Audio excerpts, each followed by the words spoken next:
Hey, this is Jake. Well, every week in this podcast, I try to bring interesting stories about how when everyday people, when they face oppression or a bad situation, they can use direct action and overcome that obstacles and change the world. And this week, I have two stories which I think fit very well in that theme, from things that are happening in Mexico right now. First, down south to Oaxaca, Mexico, where the citizens of that state are almost literally up in arms about suspected election frauds of their governor and are taken to the streets to, ask for his resignation. Oh, I should say demand his resignation. And one of the I think fairly funny stories which have come out of that campaign is a couple days ago, 500 women armed with spoons, everyday kitchen spoons, marched on the biggest TV station full of $54 million of equipment. The biggest TV station in Oaxaca, marched on it and essentially occupied the TV station, held the employees there hostage for a few hours, then released them, and have occupied the building for days. And they've been using it to broadcast out their messages that how corrupt the governor is and what they expect as everyday people.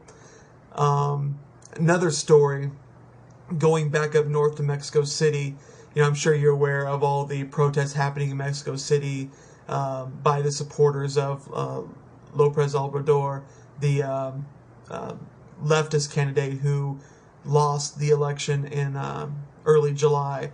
Now there's also election fraud suspected there, so the supporters have been taken to the streets to demand recounts. And there's all sorts of, they've basically got Mexico City on lockdown. Just yesterday I heard that they occupied, then got ran out of sort of the financial district, their equivalent of our Wall Street. But I think the coolest story that I heard from those actions is that a lot of the supporters left the center of Mexico City and took over all the highways coming into the town and essentially occupied the toll booths, where drivers, you have to pay some money to get into the town.